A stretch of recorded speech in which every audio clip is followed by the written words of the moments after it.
Пред скоро време ми дојде некоја идеја да го направам тој со помош на биоинформатика.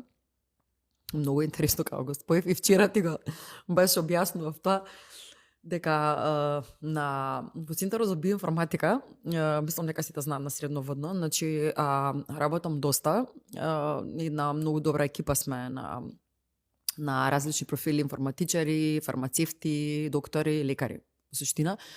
Каде што се пронајдов целосни, каде што сватив дека при правење на тој скен, нели, во Центар за биоинформатика, може да се дознае и буквално како работи мозокот, нервниот систем и за која професија нели можеш да бидеш добар. Затоа што некој на пример е овертинкер, некој друг анксиозен, некој трет што и да е.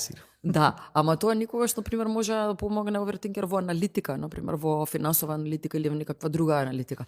И тие предности на тој скен или да речам како, може да дадат една слика која што ќе ја споредуваме со некој друг тест, на пример со слика, бипорија, секи или слично. Да, тоа во однос на параметри на тело со крвна слика може да се спореди, меѓутоа ова е интересно како мозокот. Точките што ги имаш ставено?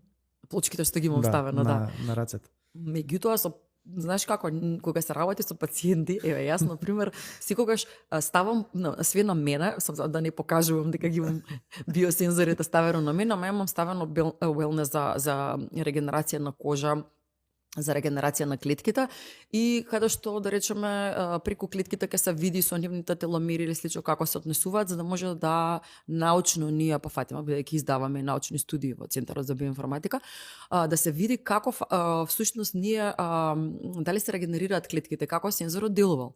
Мојата кожа изгледа 1 година помлада од годините, јас се тестирав и на апарат, така да, знаеш како, јас во мојата глава, кога ќе си го разглобам тоа, мене после тоа можам да ми биде многу интересно. Јас ја сакам науката што работам и многу така и ги насочувам моите студенти да прават работи кои што си ги сакаат.